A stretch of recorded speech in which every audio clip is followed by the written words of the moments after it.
Hello, everybody. This is Global Warming Skeptic, here to just give a little bit of insight. John Kasich and Donald Trump have finally mended their wounds, which is a really, really good thing because I'm from Ohio and I used to just give up on Ohio, but now I have a little bit of hope for Ohio and Michigan. But anyhow, here's the point I want to make, and I just thought of this analogy, and I think it fits perfectly. Trump isn't the nice new car that you would pick up brand new from a dealership, a car that is squeaky clean, um, but that you're always going to keep clean. No, what Trump is the 1970s F-150, I guess, if those existed then. I don't know about cars, so don't ridicule me. But it's your dad's old beat up pickup truck driving down country roads in the worst road conditions ever. And I say this for one reason, and that is Trump has no experience in government. And this is going to be a strength and a weakness in a lot of ways.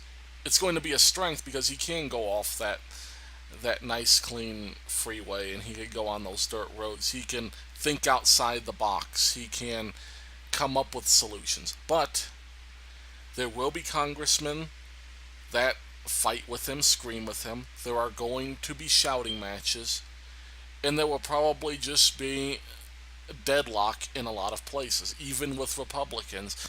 And if Democrats take over in 2 years, if they take the House, then there's going to be even more kicking and screaming. But here's the thing about Trump that never gets looked at. And this is why the pickup truck thing comes in handy, and that is this man is a tireless worker. Go back and look at his campaign schedule. He was doing 3 to 4 stops per day. There's reports he only sleeps 4 hours a night. This he is constantly working. And those campaign stops, by the way, that's in between all the interviews he does, phone and in person. He keeps up with his children. He keeps up with his wife, his little son Baron. He he is a tireless worker, and this is why I think this presidency is going to work. Because even if you're a Democrat and you don't like it, he's going to push to get things done, and they're not going to be things you like, and that's going to be problematic for you, I guess.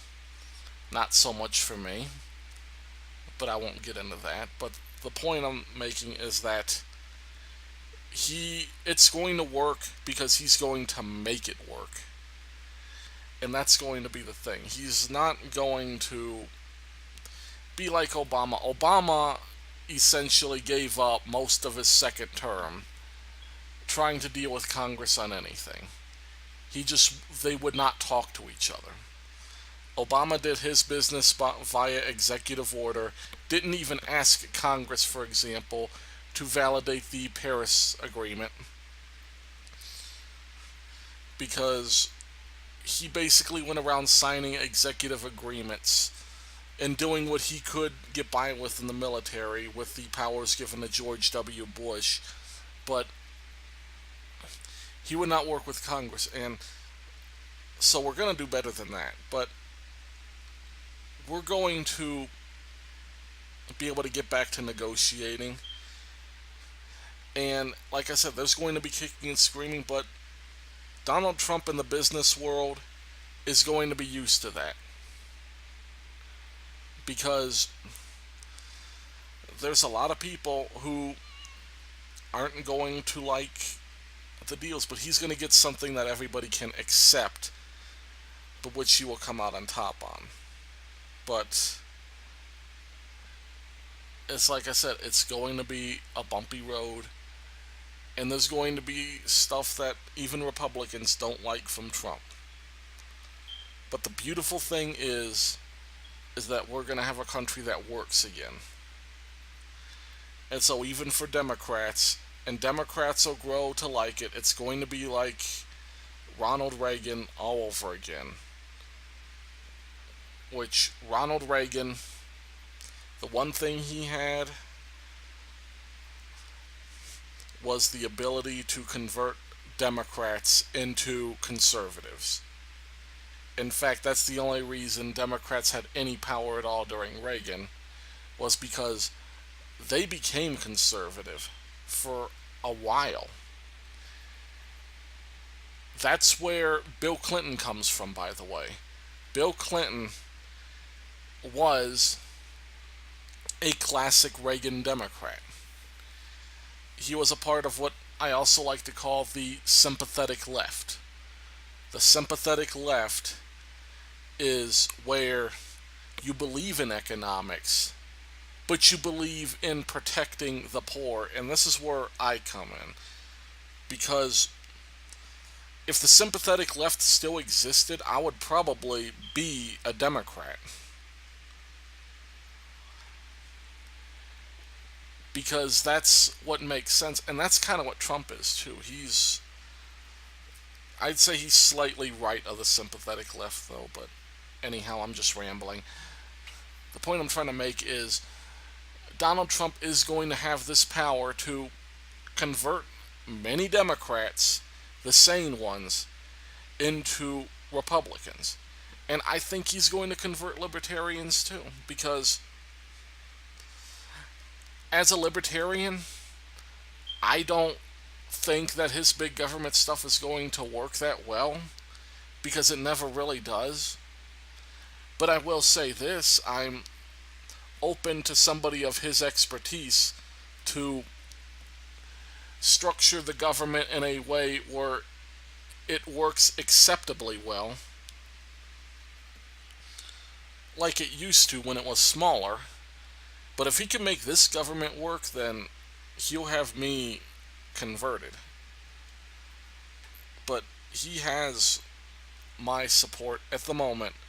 But just one thing before I go to Trump supporters is that, and especially if you voted for Obama in 2008, like I did, just one message, and that is, we can't give this guy a free pass like we did Obama.